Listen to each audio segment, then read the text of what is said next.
Hello and welcome to AI Market News by LM. Man, it was a real tug of war on Wall Street today. We saw the bulls and the bears just fighting it out to a standstill. Major indices like the Dow actually pulled back from their record highs.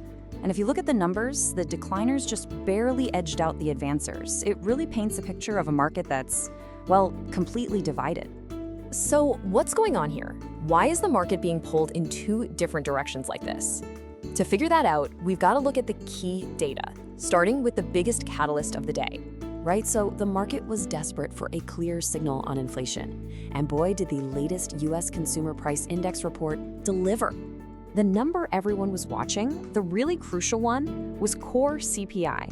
Now, remember, that's the one that strips out the super volatile food and energy prices. And guess what?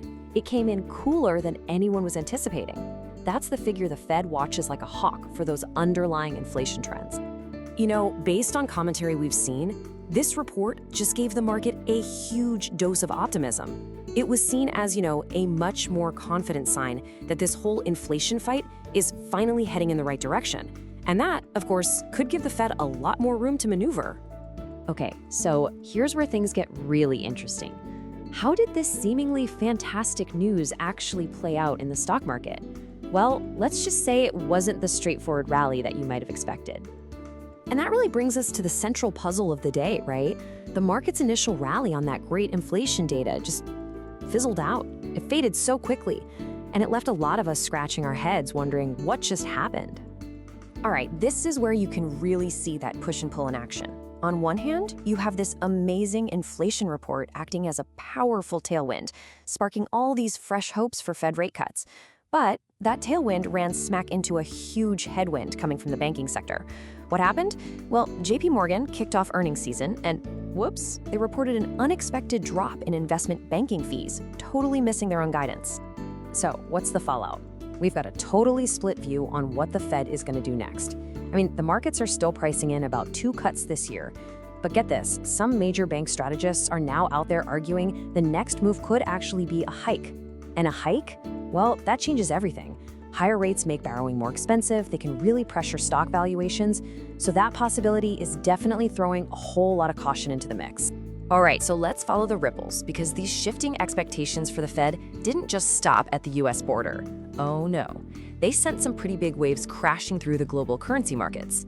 Specifically, we saw the US dollar get a lot stronger, and that pushed the Japanese yen all the way down to 159.13 per dollar. Now, that number is dangerously close to that critical 160 level.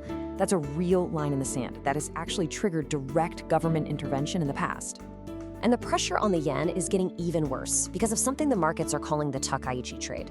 Basically, there are a lot of bets on a snap election in Japan, which is fueling all this hope for a big wave of government stimulus. And while that's great for Japanese stocks, it's sending the Nikkei to record highs, it's also putting even more downward pressure on the poor old yen. So, where does that leave us? The big takeaway here is that the markets are just perched on a knife's edge. It's a really delicate balance.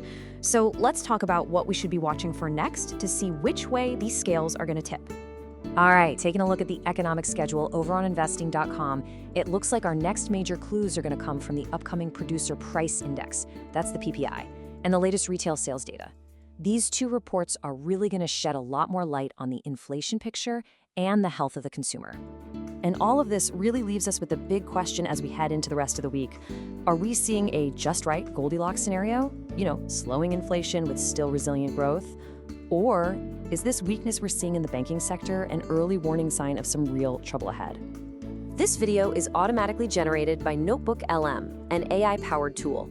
The reference sources used in this summary are listed in the video description. As this content is AI generated, there may be errors in proper names, pronunciation, or unnatural speech. This video does not provide investment or trading advice. Please make investment decisions at your own discretion. All right, and that's our look at the markets. Thanks so much for watching. If you found this helpful, please don't forget to hit that like button and subscribe for more.